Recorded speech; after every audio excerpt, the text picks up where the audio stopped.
Bismillahirrahmanirrahim. Assalamualaikum warahmatullahi wabarakatuh. Alhamdulillahirrabbil alamin. Segala puji bagi Allah Subhanahu wa Ta'ala. Salawat dan salam semoga tercurah kepada junjungan kita Nabi Muhammad sallallahu alaihi wasallam beserta keluarga dan sahabatnya. Allahumma sholli ala Sayyidina Muhammad wa ala ali Sayyidina Muhammad. Sirah Nabawiyah. Abrahah al-Ashram, dari prajurit terluka menjadi penguasa Yaman. Wahai engkau yang mendengar, tahukah engkau bahwa sebelum Yaman dikenal sebagai tanah para kabilah Arab, ia pernah berada di bawah bayang-bayang Habasyah? Dan di tanah itu, kekuasaan tidak jatuh oleh pedang musuh, melainkan retak dari dalam dada para penguasanya sendiri. Ibnu Ishaq meriwayatkan, Aryath tinggal di Yaman selama beberapa tahun sebagai wakil Najasyi, raja besar Habasyah. Ia memerintah dengan otoritas penuh, dan bagi banyak orang, ia adalah wajah resmi kekuasaan Habasyah di selatan Jazirah Arab. Namun wahai pendengar, kekuasaan yang tampak kokoh seringkali rapuh di dalam. Di bawah Aryath ada seorang tentara bernama Abrahah, bukan bangsawan, bukan raja. Hanya seorang prajurit dengan kecerdikan, keberanian, dan ambisi yang tidak mau hidup selamanya di barisan belakang. Perlahan, tanpa gemuruh, tanpa teriakan, Habasyah di Yaman terbelah dua. Bukan karena musuh luar, tetapi karena dua kehendak yang ingin berdiri paling tinggi. Kelompok-kelompok mulai memilih. Ada yang bersama Aryath, ada yang condong kepada Abrahah. Dan ketika manusia mulai membelah barisan, sejarah pun mulai menajamkan pisaunya. Dua pasukan bergerak. Tanah Yaman bergetar oleh langkah-langkah yang membawa niat saling menjatuhkan. Namun sebelum darah menjadi sungai, Abrahah melakukan sesuatu yang tampak bijak, namun sesungguhnya penuh perhitungan. Ia menulis surat kepada Aryath. Wahai pendengar, dengarkan kata-katanya. Tenang, lembut, seolah-olah lahir dari hati yang peduli. Tidak selayaknya engkau menjadikan orang-orang Habasyah saling membunuh satu sama lain hingga engkau membinasakan mereka. Maju kepadaku, kita berduel satu lawan satu. Siapa yang menang, ia kembali memimpin pasukannya. Bukankah ini terdengar adil?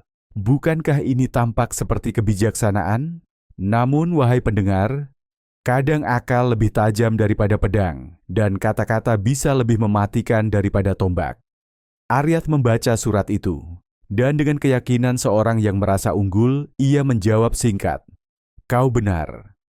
Ia keluar dari barisannya, tinggi, besar, tampan. Di tangannya sebuah lembing, seolah ia membawa takdir Abrahah di ujung besinya. Sementara Abrahah melangkah maju, pendek, gemuk, wajahnya belum terluka, hatinya penuh tekad. Dan di belakang punggungnya bersembunyi Autada, pelayan setia yang menjaga sisi yang tak terlihat. Dua manusia berdiri berhadapan, bukan sekadar dua tubuh, tetapi dua nasib yang sedang dipertemukan Allah. Aryath mengangkat lembingnya, dan dalam satu hentakan, ia menghantam kepala Abrahah. Alisnya terbelah, hidungnya terbelah, matanya terbelah, bibirnya terbelah, darah mengalir, dan sejak hari itu, ia dipanggil Abrahah al-Ashram, si wajah terbelah. Wahai pendengar, lihatlah, yang tampak kalah belum tentu jatuh. Saat Aryath mengira kemenangan telah digenggam, Autada keluar dari persembunyian, satu tikaman, satu hentakan.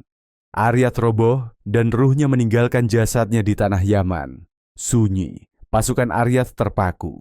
Pemimpin mereka telah tiada, dan pada saat seperti itulah, manusia memilih siapa yang masih hidup untuk diikuti. Mereka mengangkat Abrahah, dan Abrahah, meski berdarah, meski wajahnya terbelah, menerima kepemimpinan itu. Ia membayar diat atas darah Aryath, namun kekuasaan telah berpindah tangan.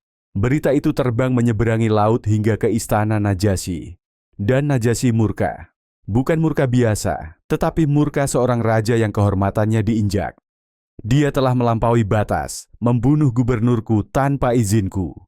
Ia bersumpah, Abrahah akan dipanggil, dan ubun-ubunnya akan dipotong.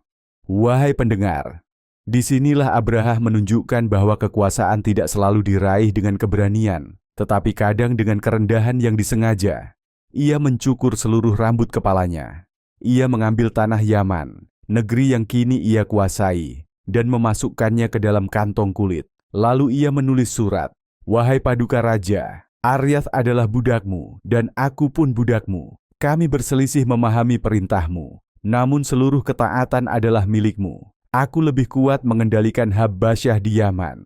Aku mencukur rambutku dan mengirim tanah ini agar diletakkan di bawah kakimu, sehingga sumpah Paduka gugur." Najasyi membaca. Amarahnya mereda. Sumpahnya luruh. Ia membalas, "Tinggallah engkau di Yaman sampai datang perintah dariku." Dan Abraha pun menetap sebagai penguasa, sebagai alat sejarah, sebagai nama yang kelak akan diingat umat manusia dalam peristiwa Tahun Gajah. Wahai engkau yang mendengar, renungkanlah. Allah mengangkat siapa yang Dia kehendaki dengan cara yang tidak selalu kita sangka. Kadang melalui pedang, kadang melalui luka, kadang melalui kerendahan yang pura-pura. Dan di balik kisah ini, sejarah sedang bersiap menyambut kelahiran seorang nabi. Wallahu a'lam bishawab. Demikian narasi tentang Abraha al-Ashram. Dari prajurit terluka menjadi penguasa Yaman. Semoga apa yang disampaikan tadi dapat memberi manfaat dan kebaikan bagi kita semua. Amin. Semoga Allah Subhanahu wa Ta'ala menuntun kita menuju jalan yang diridhoinya. Akhirul kalam. Wassalamualaikum warahmatullahi wabarakatuh.